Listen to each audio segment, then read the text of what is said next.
Hello and welcome back to the channel. So this video is part of the how to learn knife catch, or how do I learn knife catch, or follow along my journey to learning knife catch playlist. Okay, whichever way you want to look at it. Okay, now, and this video is going to be about the exercises. But before we get into that, first and foremost, the ideas presented here is not my own. I'm just following what I call is my Bible, which is a video made by my friend Matt. He is the original, he is the man, okay? Anybody who would like to get into knife catch should, or I actually would say must, watch that video, and I'm going to put the description again into the the link into the description. Okay, watch that video. Now, what I'm doing here is just explaining my interpretation and also making like kind of a documentary once I get past the explanatory stuff. Okay, so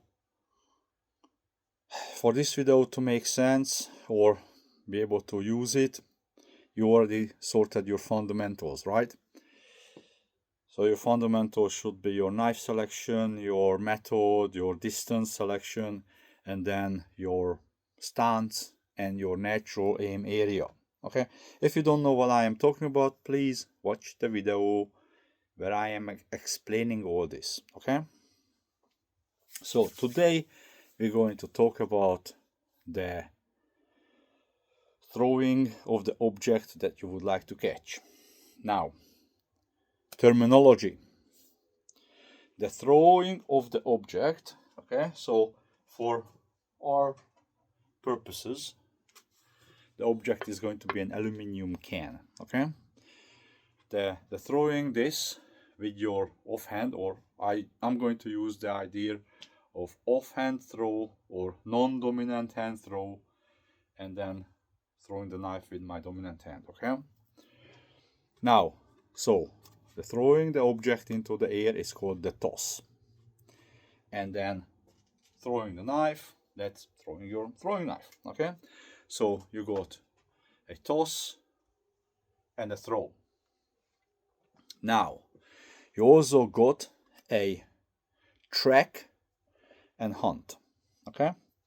Now, tracking is when you're visually following the flight path or flight curvature, flight path of the tossed item. Again, in my case, it's gonna be a can, a soda can. The hunt is actually where you're thinking ahead. Where is that going to land on my target? And you're adjusting your throw to actually follow the path of the target material. Sorry, the can, the soda can. Okay. Now, during learning, and there's big difference, make sure that you get it separated. During learning, you shouldn't hunt, but you need to track. You need to learn to track, but we're not hunting yet. That comes later. Sorry, I have the burpees. Right, now, if you're going to get into can catching, there is two opinions straight off, right? One says the can stays empty because that makes a slightly different flight path. Some say put some weight in it because that makes it more predictable, less air quote floaty. Okay, both sides is, I have heard this argument from both sides, from people who are awesome at knife catch. So I have to say both of them are right. Okay, now I'm going to choose put a weight in it. Okay, some people put some sawdust in it. I'm going to make things consistent. So this is 5 nails taped together with a little bit of electrical tape. Okay, I have a whole box of second-hand nails that I'm taking whenever I'm making a target. I'm pulling apart a dispatch pallet, pulling the nails out. This is it. Okay, so I have abundant supply of second-hand nails. Okay, bit of an electrical tape, 5 of them. These are about 50 millimeter long, give or take, so about 2 inches. I don't know, whatever it's. I think it will be coming in whatever it's in a nail gun. That's how they look. Okay, so they were definitely in a feed system, because there is the little things to hold the nails together. Whatever, it's that big. Okay, 5 of these. Drop it in the can, gives it a little bit more predictable flight path for me. Okay, now first exercise is to practice the toss. Now there's a problem with that straight off, because you have to do, there's 2 things you have to consider when you're practicing the toss. First of all, the toss item have to land in your natural target area. Okay, so because what we're trying to do at the beginning and learning, the can flying through the air, hitting the natural target area or thereabout, and the knife goes to the same place. So basically, you're putting the can front of the knife, which you would say, well, it might be a little bit of cheating. Not really, because you're learning. This is the learning path. Later on, the whole thing will open up big time, okay? But this is learning. So you have to get your offhand trained that you're able to toss into the natural target area, which is, for me, is here, okay? This area. So I need to be able to put an arc on this can, so it's not a straight toss. It's try to arc it as much as you can and aim at the area. Think about it as having a basketball hoop that's been turned 90 degrees, and you want to go through, you want the can to go through the hole in the target. Okay, just like those carnival games when you're throwing the beanbag into a hole. Now, that's one thing. The second, you have to be able to achieve this in a way that it doesn't disturb your body mechanics for throwing. And this is where I went wrong last time I was playing with this. Let me explain. Because what I was doing, I was using my whole body, which is a can worth weights nothing, so I don't know why I was doing it, but I was lifting from the knee like this, okay, which means my knees were straight. It's wrong, it's starting wrong body mechanics for me. So as I tossed the can, I had to reset my stance before I could send the knife. It's wrong, okay? So this time around, what I done, and I kind of advise to do the same, right? First, I made video about 10-15 throw without the toss. Okay, so what I done is just thrown. Okay, made a video of it, about 10 or 15 of them, just to see my body mechanics, right? Standing, what am I doing, right? So see, it goes into the target area where I want to be. Now, then I done a video of pretending to throw. There was nothing in my hand, but there is the thrower, pretending to throw. So, from side on, pretending to throw. Pretend, and then send the knife. Doesn't matter, don't worry about timing. So, pretend, send the knife. Still, I'm in the right target area, so I'm okay. Come out. I done about a 10 throw video of that. Then I picked up a can, and without moving the knife, this is my, I like to hold the knife here, okay, so, or throwing implement. I just see if I can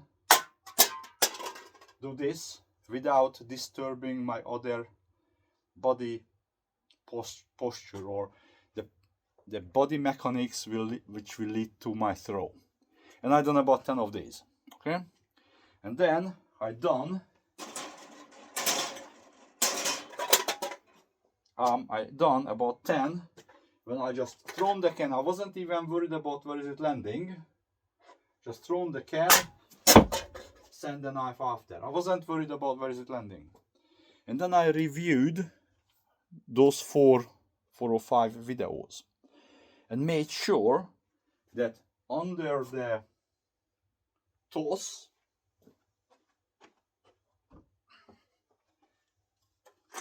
so I made sure that when I'm tossing the can,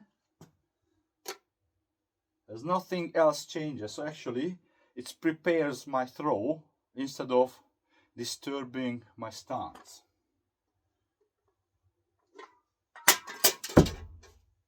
Okay, then I figured out what is my toss, the mechanics of my toss. Because remember, there's a saying goes, practice makes perfect, which is a wrong saying, because good practice makes perfect. If you just practice blindly, you can be off track, and then you practice in something completely wrong. So make sure before you actually start practicing your toss, make sure that will align with the body mechanics of your throw. So kind of start with the end at mind. And once you figure that out, then forget about the throw. I mean, you can have the implement in your hand if you want. And all you want to do, especially if you're like me, my left arm is very uncoordinated, okay? So I spent a few weeks without throwing,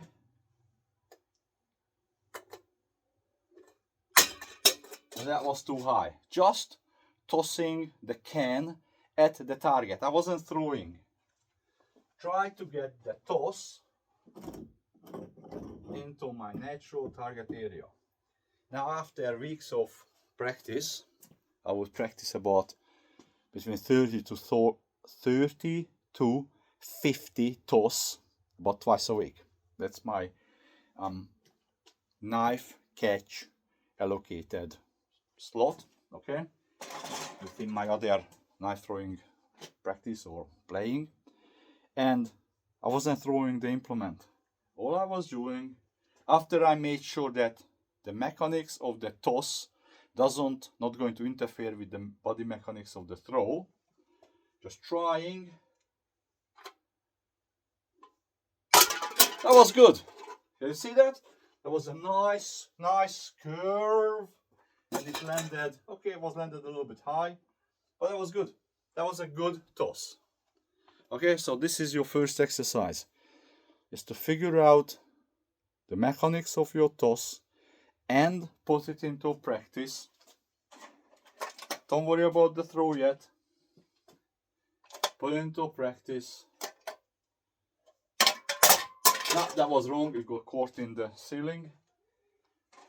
That's another one of my handicaps, is I have a low ceiling, so I can't really make a big arc, but I can make it arc enough.